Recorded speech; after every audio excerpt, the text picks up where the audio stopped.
Ya, sudah merah. Oke. Selamat pagi, Om Swastiastu. Selamat pagi Om Swastiastu. Di awal pembelajaran ini, kita akan bertemu dalam sinkronus atau bertemu secara daring.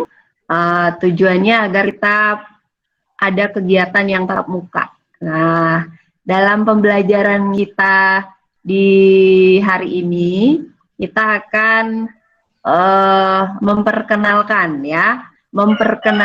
guru-guru yang mengajar di kelas ini. Kelas ini diampu oleh 4 guru. 4 gurunya adalah yang pertama, nanti Bu Yuni, Bu Gita, dan Bu Dayu akan memperkenalkan dirinya. Yang pertama, kita akan meminta Ibu Yuni untuk memperkenalkan diri. Silakan Ibu Yuni. Untuk yang lain, tolong di-mute dulu biar jelas, oke? Ya, Om Swastiastu. Selamat pagi semuanya, ibu-ibu guru, kemudian anak-anak. Jadi pada pagi hari ini termasuk pertemuan kita yang pertama di kelas ini, di pembelajaran ini. Jadi seperti yang dijelaskan oleh Bu Purni, jadi kami bertim berempat akan memberikan materi pembelajaran pada anak-anak. Sebelumnya tadi sudah disebutkan nama saya oleh Bu Purni, jadi Bu Yuni, jadi panggilan saya Bu Yuni, nama panjang saya Nikade Sri Yuni Astuti. Jadi kami berempat bersama-sama mengampu pembelajaran ini dan juga sebagai guru BK. Jadi itu saja dulu perkenalan kita, mungkin nanti bisa lebih lanjut jika ada yang ingin ditanyakan nanti sambil jalan ya. Itu saja, terima kasih, selamat pagi. Iya Ibu Yuni, terima kasih. Selanjutnya Ibu Gita. Silakan Ibu Gita. Ya, selamat pagi semuanya, Om Swastiastu. Perkenalkan, nama saya Kadek Gita Permana Putri. Kalian bisa panggil saya Bu Gita. Jadi, saya adalah salah satu guru pengajar di kelas kalian. Terima kasih. Oke, terima kasih Bu Gita. Selanjutnya Ibu Dayu. Silakan. Di mute. Ibu Dayu masih di mute. Oke. Om Swastiastu. Selamat pagi anak-anak. Mungkin kalian sudah kenal dengan Ibu ya. Jadi Ibu perkenalkan diri lagi biar kalian nggak lupa ya. Jadi nama Ibu Ida Ayu Widiawati. Kalian bisa panggil Ibu, Ibu Dayu. Ya, sekian perkenalan dari Ibu. Oke, Bu Dayu, terima kasih. Baik, anak-anak. Yang pertama yang kita bahas tentang apa sih pelajaran P5BK ini. Jadi yang pertama akan menjelaskan saya, setelah saya Bu Yuni, lalu Bu Gita, dan selanjutnya Bu Dayu. Jadi kalian harus fokus nih mendengarkan. Di awal kita sudah membahas apa-apa yang kalian akan. Kalau di Google Classroom udah ada yang jawab. Kalau saya jadi bos, karyawan yang saya inginkan adalah ada yang jawab disiplin, banyak jawabannya. Jadi banyak karakter yang kalian idekan. Menurut saya, kalau saya jadi bos, saya ingin memiliki karyawan sebagai berikut gitu misalnya. Saya sudah membaca jawaban-jawaban kalian di Google Classroom dan itu betul-betul bagus, jawabannya tuh bagus-bagus. Nah, di dalam pembelajaran ini, apa yang kalian jawab di situ diaplikasikan. Ya, itu disebut budaya kerja. Tadi juga ada sudah membahas bahwa jika saya jadi karyawan, saya akan disiplin. Ya, betul.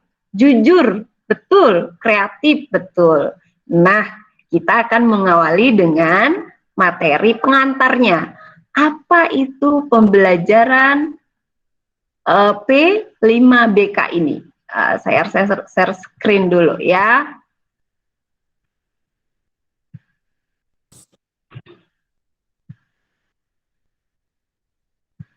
Baik, sudah kelihatan? Kalau sudah, tolong dijawab sudah ya, karena saya nggak bisa lihat.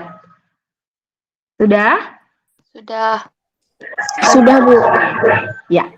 Jadi nama pembelajaran kita disebut Project Penguatan Profil Pelajar Pancasila. Ini kalian sudah baca kan?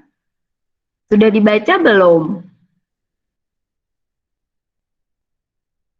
Bisa dijawab, sudah baca belum kemarin? Coba, sudah baca kemarin? Anggi jawab, Anggi. Sudah, Bu. Iya, ada berapa dimensi? Ingat ya? Profil pelajar Pancasila ada ini, ingat nggak? Coba. Nggak ingat. Nggak ingat, siapa yang ingat? Ada berapa dimensinya? Kamu akan dianggap memiliki dimensi ini. Ada berapa? Coba, siapa yang bisa? Atau Ibu tunjuk Kadek Winda, tahu nggak?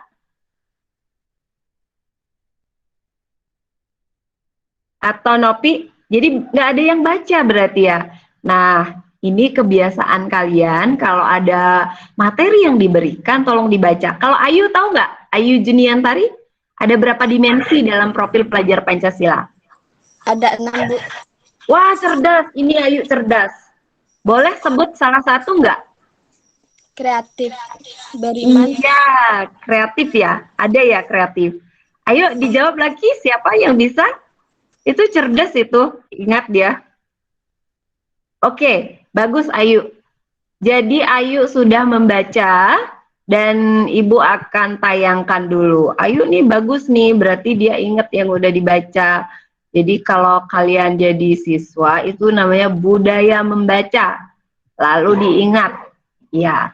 Berikutnya materi yang akan kita lanjutkan dengan kenapa ini?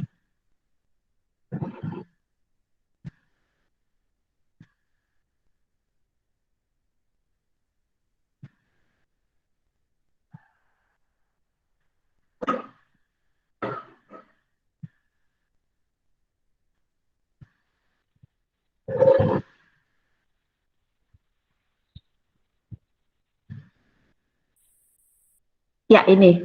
Jadi selanjutnya kita akan bahas filosofi pendidikan. Berangkat dari cita-cita luhur Undang-Undang 1945 dan kearifan lokal, ya lahirlah visi pendidikan yang merupakan interpretasi dari semua nilai-nilai luhur tersebut. Visi yang menyatakan tujuan pendidikan Indonesia dan profil pelajar yang dicita-citakan yaitu profil pelajar Pancasila.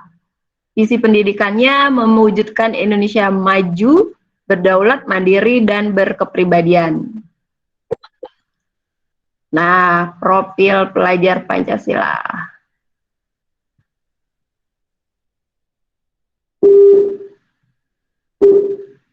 Profil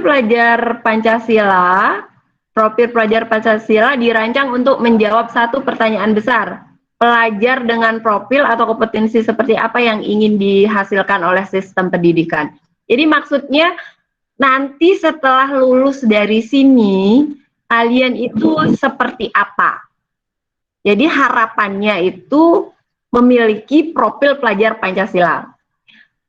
Pelajar Indonesia merupakan pelajar sepanjang hayat, itu harapannya. Kamu terus belajar, memiliki kompetensi global dan berperilaku sesuai dengan nilai-nilai Pancasila.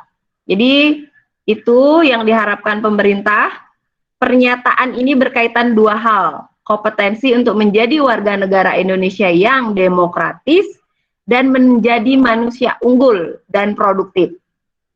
Jadi kamu setelah tamat itu harusnya ini menjadi warga negara yang demokratis, manusia unggul dan produktif. Ya. Cepat banget naiknya. Ya, pernyataan ini berkaitan dengan dalam hal ini peserta didik Indonesia dapat beradaptasi dalam pembangunan global yang berkelanjutan serta tangguh dalam menghadapi berbagai tantangan. Nah, ini yang Ibu tanya tadi. Si Ayu jawabnya betul, kreatif. Ini ingat ya, kamu setelah tamat dari sini memiliki karakter-karakter seperti disebutkan ini. Beriman, bertakwa kepada Tuhan Yang Maha Esa. Pertanyaannya, sudahkah Anda menjalankan perintah ajaran agama dan menjauhi larangannya? Nah, itu pertanyaannya. Jadi introspeksi. Harapannya kalian memiliki akhlak yang mulia. Kemudian berkebinekaan global, bergotong royong, mandiri, bernalar kritis, dan kreatif. Baik, kita lanjutkan. Nih, yang disebut dengan beriman bertakwa kepada Tuhan, yaitu akhlak beragama, akhlak pribadi, akhlak kepada manusia, akhlak kepada alam, dan akhlak bernegara. Akhlak beragama seperti apa contohnya? Akhlak pribadi seperti apa? Nah, akhlak kepada manusia dan akhlak kepada alam.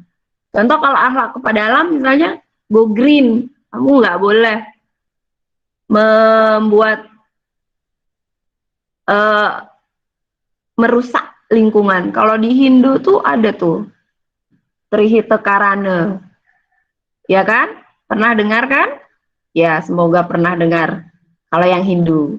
Akhlak bernegara. Jadi kalau akhlak bernegara, dia setia sama negaranya.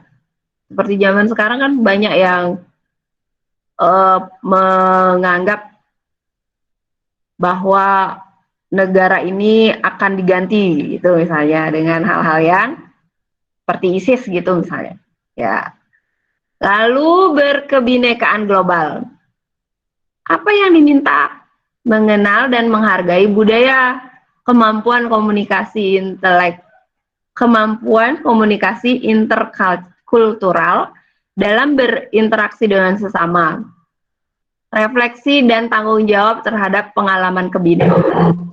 Dalam kebinekaan global ini, kalian diharapkan menghargai budaya orang lain.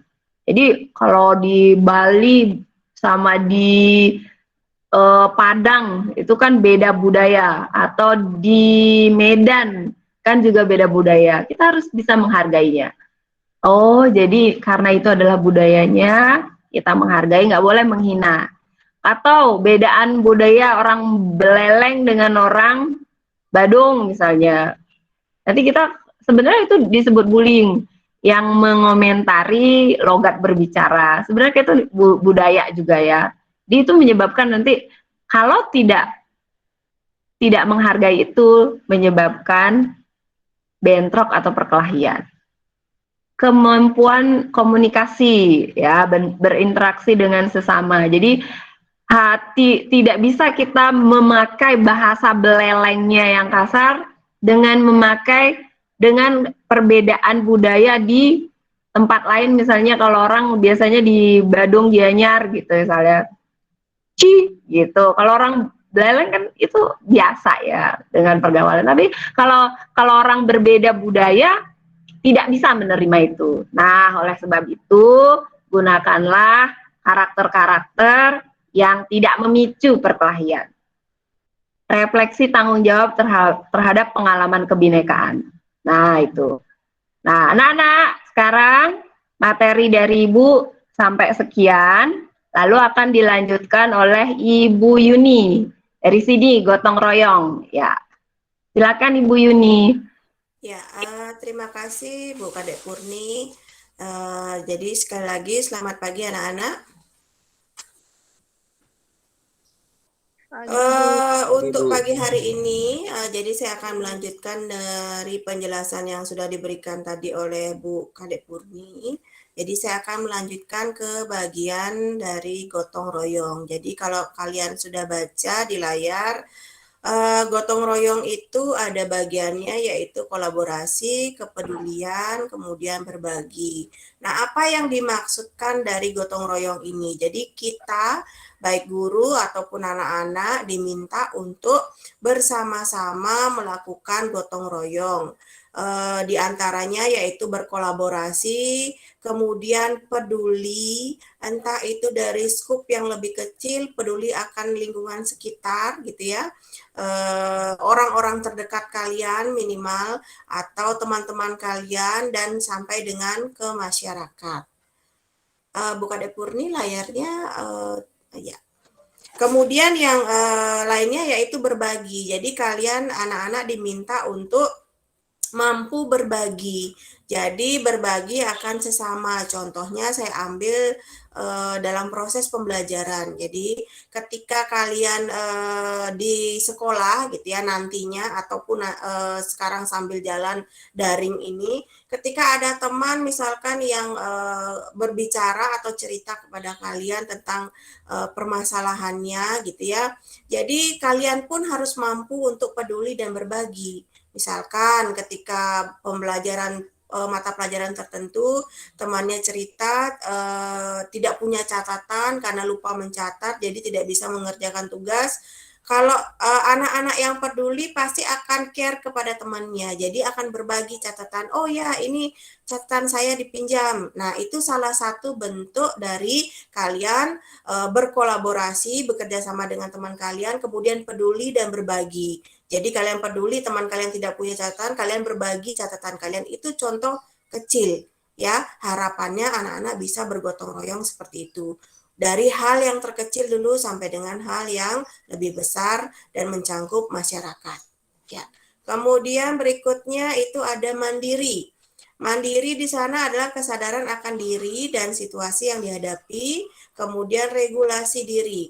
Nah, yang mana disebut dengan mandiri ini? Ketika kalian diberikan tugas gitu ya, contohnya, contoh kecilnya, jadi diharapkan kalian mampu mengerjakannya sendiri, tidak selalu mengandalkan pekerjaan teman atau minta jawaban pada teman. Nah, ini salah satu hal kecil yang harus dilakukan oleh generasi muda sekarang dalam hal mandiri. Jadi sadar akan kemampuan diri sendiri dan situasi yang dihadapi. Jadi berusahalah dulu untuk mengerjakan tugas apapun yang diberikan oleh guru. Jangan dulu memikirkan jawaban benarnya, tetapi kalian mampu mengerjakannya. Ya, berikutnya itu adalah bernalar kritis. Nah, kalian bisa baca bernalar kritis itu adalah memperoleh dan memproses informasi dan gagasan. Kemudian menganalisis dan mengevaluasi penalaran. Kemudian merefleksi pemikiran dan proses berpikir, serta mengambil keputusan. Berpikir, bernalar secara kritis. Bernalar secara kritis itu adalah kalian diminta berpikir secara logis. Ketika ada permasalahan yang datang atau ada ide yang muncul, kalian diharapkan untuk memikirkan dengan cara logis, jangan hanya mengambil informasi itu secara mentah-mentah, tetapi memikirkan baik buruknya. Setelah kalian mengetahui baik buruknya, segi negatif positifnya, barulah kalian berpikir untuk mengerjakan apa yang harus kalian kerjakan dan mengambil keputusan. Itu yang diminta, yang dimaksud dengan bernalar kritis. Kemudian berikutnya adalah kreatif. Jadi kreatif di sini menghasilkan gagasan yang orisinal, menghasilkan karya dan tindakan yang orisinal. Jadi anak-anak diminta untuk sekreatif mungkin.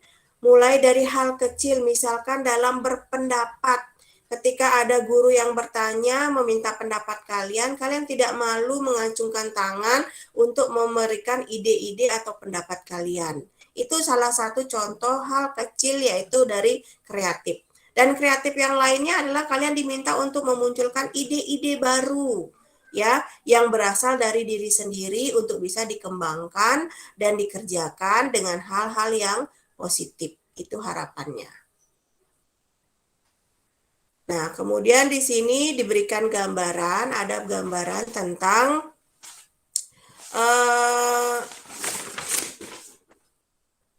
penerapan profil pelajar Pancasila di SMK. Jadi di sana bisa dibaca profil pelajar Pancasila adalah karakter dan kemampuan yang dibangun dalam keseharian dan dihidupkan dalam diri setiap individu pelajar melalui budaya sekolah, pembelajaran intrakurikuler, proyek penguatan profil pelajar Pancasila dan budaya kerja maupun ekstrakurikuler. Jadi di sana sudah ada bagiannya. Intrakurikuler itu adalah muatan pelajaran kegiatan pengalaman belajar, jadi beberapa materi pelajaran yang kalian sudah pelajari. Kemudian ekstrakurikuler adalah yang sudah kalian pilih. Jadi dalam kalau di sekolah kita ekstrakurikuler itu yang pertama untuk yang wajib ada pramuka, kemudian yang ada ekstra pilihannya juga. Itu salah satu penambah dalam profil pelajar Pancasila yang diminta dalam 6 dimensi tersebut. Berikutnya. Nah, kemudian di sini dijelaskan definisi proyek penguatan profil pelajar Pancasila dan budaya kerja. Jadi yang pertama adalah penanaman dimensi-dimensi profil pelajar Pancasila akan dilakukan melalui proyek yang mengacu pada tema-tema isu prioritas pada peta jalan pendidikan nasional 2020-2035 dan kebutuhan dunia kerja. Jadi nanti tema-temanya akan ada penjelasannya, dijelaskan oleh Bu Gita nantinya. Kemudian ada pada lingkup SMK, tema-tema tersebut diwadahi dalam sebuah proyek yang disebut proyek penguatan profil pelajar Pancasila dan budaya kerja. Jadi nanti berikutnya tema-tema itu akan dirangkum menjadi satu sehingga membentuk sebuah proyek. Kemudian proyek penguatan profil Pancasila dan budaya kerja akan berupa proyek atau kegiatan untuk suatu tema yang ada untuk SMK. Jadi sama seperti penjelasan saya di atas tadi. Jadi nantinya kalian akan diminta untuk membuat suatu proyek yang dimana proyek itu diambil dari tema-tema yang ada yang dijelaskan nanti dalam profil pelajar Pancasila. Kemudian proyek penguatan profil Pancasila memberikan kesempatan bagi peserta didik untuk belajar dalam situasi tidak normal, tidak formal gitu ya, struktur belajar yang fleksibel, kegiatan belajar yang lebih interaktif dan juga terlibat langsung dengan lingkungan sekitar untuk menguatkan berbagai kompetensi. Nah, kalau nantinya kondisi kita pandemi ini sudah semakin membaik gitu ya anak-anak ya, mungkin nanti pembelajaran ini akan lebih banyak kalian langsung terjun ke lapangan. Tapi karena kondisi tidak memungkinkan, jadi sekarang kita pemahaman melalui teori dulu. Kemudian proyek didesain agar peserta didik dapat melakukan investigasi, memecahkan masalah, dan mengambil keputusan. Peserta didik bekerja dalam periode waktu yang telah dijadwalkan untuk menghasilkan produk dan atau aksi. Jadi sama seperti yang saya sebutkan, nanti kalian langsung terjun ke lapangan, membuat proyek itu, menghasilkannya. Kemudian ada prinsip pengembangan proyek penguatan profil Pancasila dan budaya kerja. Jadi prinsip profil pelajar Pancasila itu yang pertama berpusat pada peserta didik. Jadi nanti yang akan menjalankannya adalah peserta didik. Kemudian holistik, di mana sudah disediakan tema-tema yang memang nantinya akan diambil untuk menghasilkan suatu proyek. Kemudian kontekstual. Dan yang terakhir adalah eksploratif, yang mana proyeknya akan dikembangkan, kemudian diharapkan mampu menghasilkan sesuatu hasil dari proyek tersebut. Itu harapannya. Ya, berikutnya tema proyek akan langsung dijelaskan oleh Bu Gita. Terima kasih Bu Kadek Purni.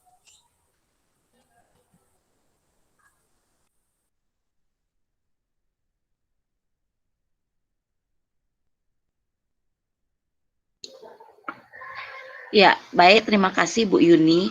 Nah, anak-anak, seperti yang tadi sudah dijelaskan sama Bu Yuni, jadi saya di sini akan melanjutkan dari paparan penjelasan dari Bu Yuni tadi. Yang pertama, saya akan membahas tentang tema proyek penguatan profil pelajar Pancasila dan budaya kerja, yang seperti sudah kalian lihat pada slide ya. Sudah lihat? Halo? Sudah, Kalian Bu. masih mendengarkan ya? Bu. Kalian masih mendengarkan kan? Sudah. Ya. Baik. Ya udah saya jelaskan ya. Nah, anak-anak, di dalam mata pelajaran ini kita juga akan membahas mengenai tema proyek penguatan profil pelajar Pancasila dan budaya kerja. Nah, di sini ada 9 tema yang seperti yang kalian lihat pada slide ya. Yaitu yang pertama tentang gaya hidup berkelanjutan, kearifan lokal, Bhinneka Tunggal Ika, bangunlah jiwa dan raganya, suara dan demokrasi, berrekayasa dan berteknologi untuk membangun NKRI, kewirausahaan, kebekerjaan, dan yang terakhir ada budaya kerja. Nah, jadi di sini nanti kita akan membahas yang pertama tentang budaya kerja. Jadi sebelum saya lanjut lagi, apakah di antara kalian ada yang tahu apa itu budaya kerja?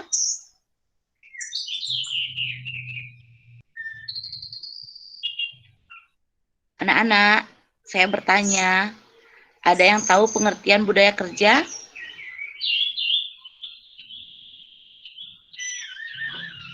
Halo, kok sepi? Ayo coba belajar mengungkapkan ya, jangan takut salah ya. Kita belajar dari kesalahan. Ayo, siapa yang berani mengungkapkan?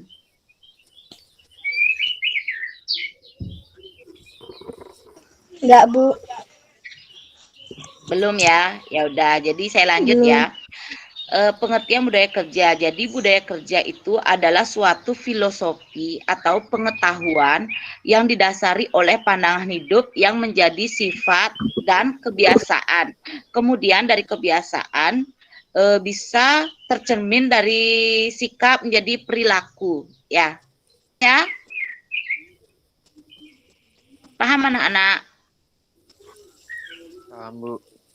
Paham ya? Ya udah, oke. Saya lanjutkan Paham, Bu. ke materi selanjutnya.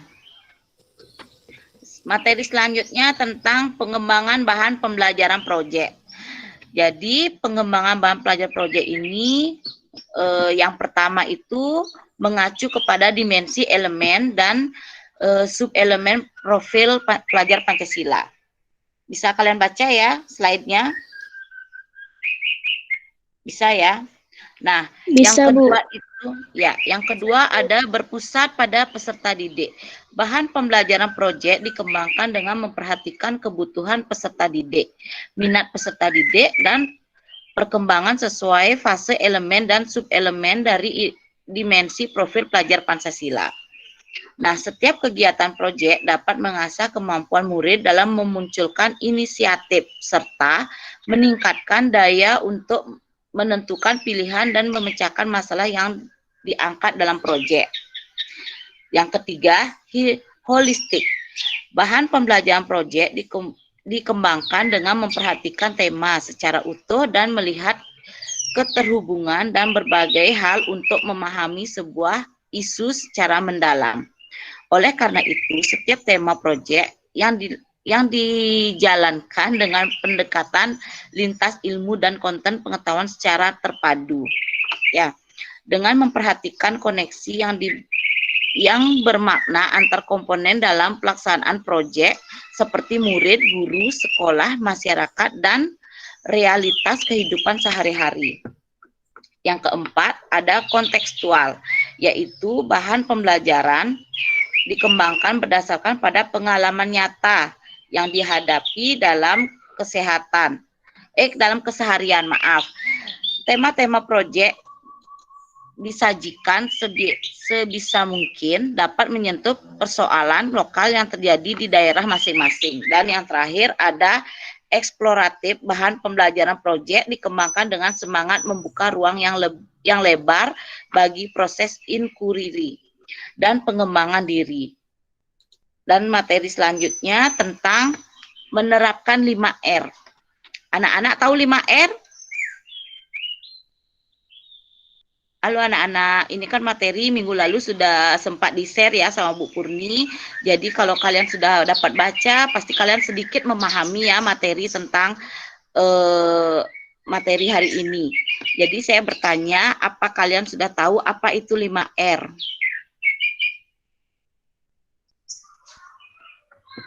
Sudah, Bu. Sudah. Bu. Sudah tahu 5R? Sudah, Bu. Apa itu? Sudah, Bu. Nah, apa itu 5R? Nah, 5R itu termasuk apa saja? Ringkas, rapi, resi, rajin. Rajin. Ya, bagus sekali ya. Jadi kalian sudah belajar, kalian sudah memahami apa itu menerapkan 5R, yaitu ringkas, rapi, resik, rawat, rajin di lingkungan sekolah ataupun di lingkungan rumah, di masyarakat, dimanapun kalian berada, kalian harus selalu menerapkan 5R.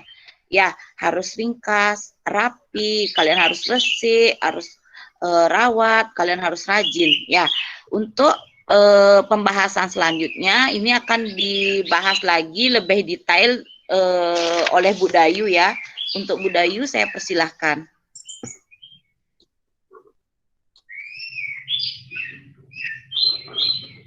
Terima kasih.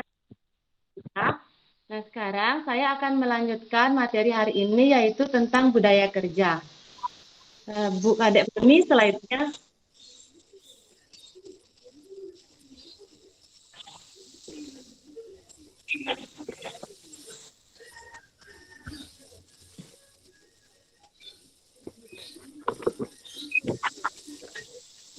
Nah, baik anak-anak, kalian sudah semua melihat slide-nya? Sudah, Bu. Jadi apa budaya kerja? Budaya kerja adalah suatu falsafah didasari pandangan hidup sebagai nilai-nilai yang menjadi sifat, kebiasaan, dan juga pendorong yang dibudayakan dalam suatu kelompok dan tercermin dalam sikap menjadi perilaku, cita-cita, pendapat, pandangan hidup, serta tindakan yang tertuju sebagai bekerja. Nah, jadi berbicara tentang budaya kerja, itu termasuk berbicara tentang pedoman yang berisi tentang aturan-aturan yang terkait dengan kerja yang kemudian diimplementasikan di dalam kehidupan nyata dalam bekerja sehari-hari. Kemudian yang selanjutnya indikator budaya kerja. Indikator budaya kerja itu menurut Triguno dibagi menjadi 3. Yang pertama, sikap terhadap pekerjaan. Sikap terhadap pekerjaan yaitu suatu kesukaan akan kerja dibandingkan dengan kegiatan lain, seperti bersantai atau semata-mata memperoleh kepuasan dari kesibukan pekerjaannya sendiri, atau merasa terpaksa melakukan sesuatu hanya untuk kelangsungan hidupnya. Kemudian yang kedua, perilaku pada waktu kerja, seperti contohnya rajin, kemudian berdedikasi, bertanggung jawab, berhati-hati, teliti, cermat, kemauan yang kuat untuk mempelajari tugas dan kewajibannya, suka membantu sesama karyawan ataupun sebaliknya. Kemudian yang ketiga itu tentang disiplin kerja. Dapat didefinisikan sebagai suatu sikap menghormati, menghargai, patuh, dan taat terhadap peraturan yang sudah ditetapkan. Jadi disiplin kerja itu sama dengan kita harus taat dengan aturan yang sudah ditetapkan di tempat kita bekerja. Kemudian yang selanjutnya, pengertian 5R. Jadi pengertian 5R di sini ialah suatu cara atau metode untuk mengatur atau mengelola tempat kerja menjadi tempat kerja yang lebih baik secara berkelanjutan. Penerapan 5R bertujuan untuk meningkatkan efisiensi dan kualitas di tempat kerja. Nah, 5R ini,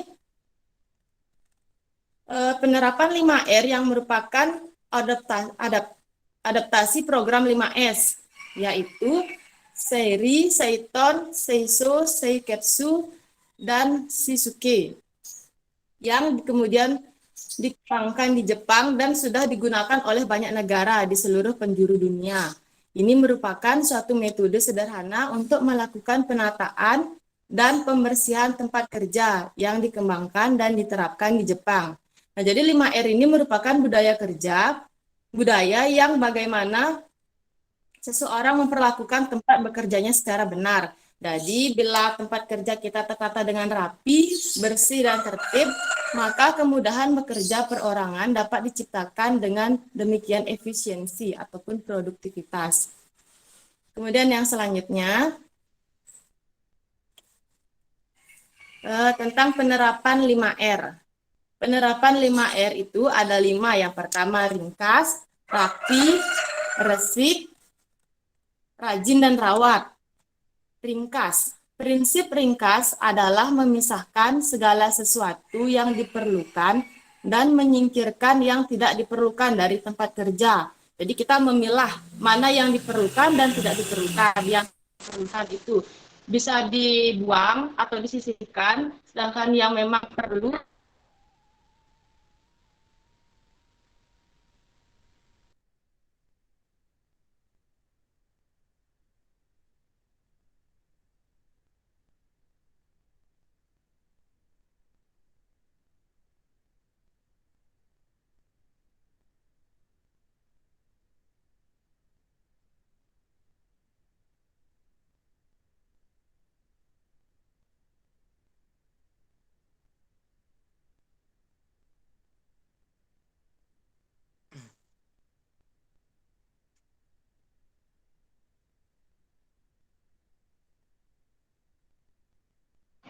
Halo, kedengeran? Bu Dayu kedengeran?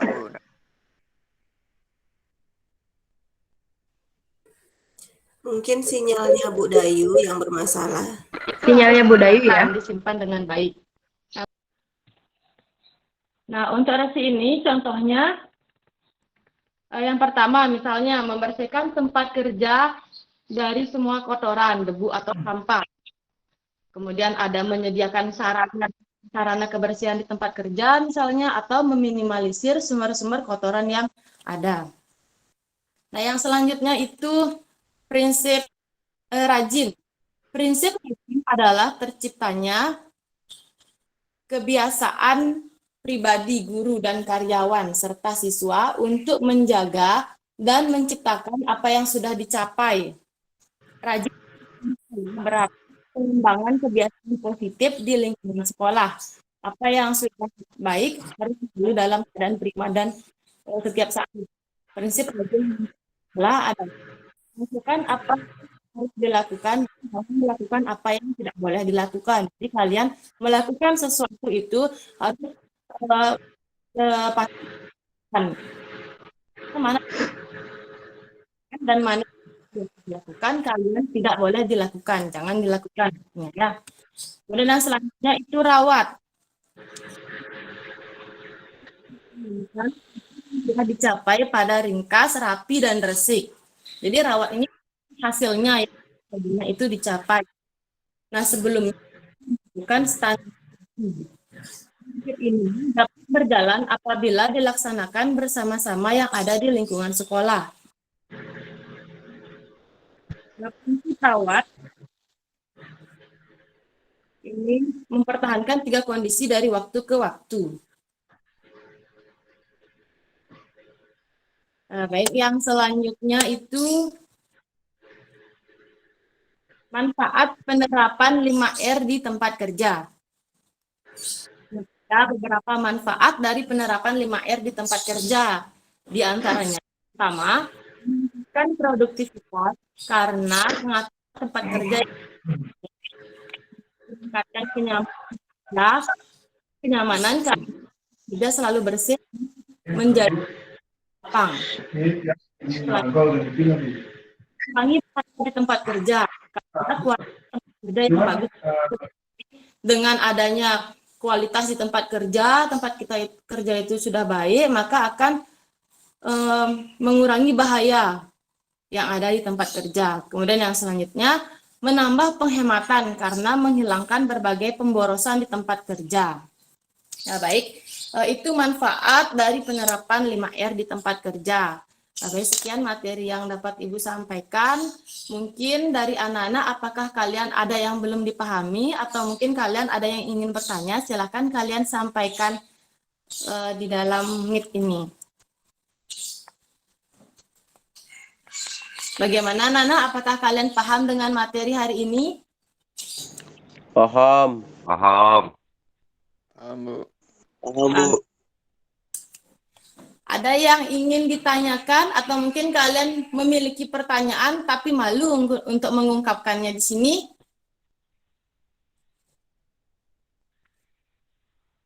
Halo anak-anak, apakah kalian masih mendengarkan? Sergi payung takon. Masih, Bu.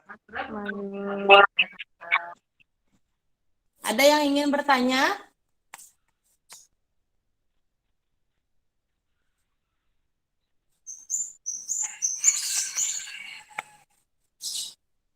Enggak, Bu. Tidak. Baik. Jika kalian Ferdi tidak ya ada yang... ditanya nih. Ya, kenapa? Coba Rifki, ada pertanyaan Komang Rifki? Oh, nggak ada. Baik, nggak ada Bu Dayu. Saya tunjuk aja. Ya, tunjuk aja. Putu Nia Wulandari ada nggak? Enggak, Bu. Ini semuanya ada. Putu Nia apa 5R? Coba sebutkan. 5R. Ya. Sebutkan itu, Bu.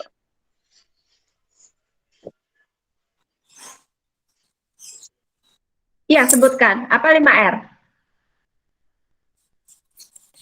Siapa yang bisa? Saya, Bu. Saya, Bu. Ya. Good. Ayo. Agus ya. Siapa Saya. ini? Saya Eka, siapa? Gede. Eka Aditya tadi yang Ya. Eka, silakan Eka. Ringkas, rapi, resik, rawat, dan rajin. Cerdas, berarti nonton atau ikut pembelajaran. Siapa lagi? Agus bisa, Agus.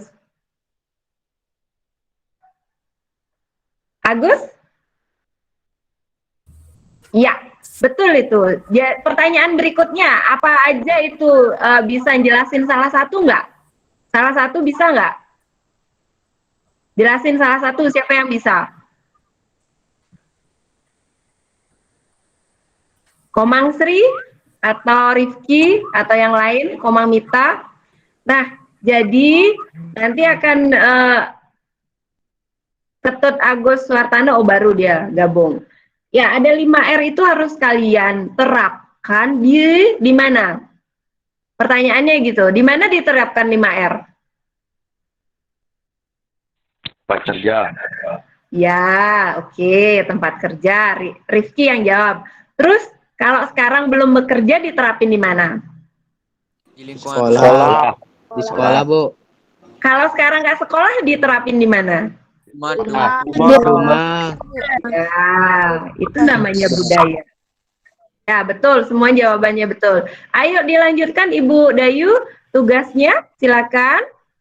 Nah, baik, untuk tugasnya kalian silakan buatlah video yang mencakup 5R, yaitu ringkas, rapi, resik, rajin, dan rawat yang sudah tadi dijelaskan. Nah, kemudian kalian di-upload di YouTube. Nah, untuk link pengumpulan tugasnya nanti akan kami kirimkan di grup WhatsApp.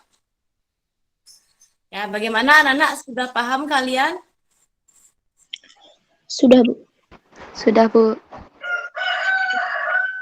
Sudah paham ya? Bikin video 5R. 5R. Resik, rapi, rajin, ringkas, rawat. Di rumah itu misalnya kalau resik itu apa, ngapain? Videokan. Atau di kegiatan kamu di rumah videokan, lalu di-share di YouTube videonya. Video yang di-share di YouTube, linknya kan dapat. Linknya itu nanti kita akan buatkan Google Form untuk mengumpul. Paham ya? Paham, Bu. Kalau nanti ada pertanyaan, silakan nanti di grup WA saja.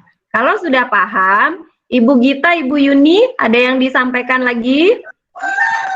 tidak ada, udah semuanya. Tidak ada, Bu, lanjut. Oke, kita akhiri ya. Jadi tugasnya diingat, dikumpul nanti kalau sudah ada link. Jadi penerapannya di rumah saja, nggak usah kemana.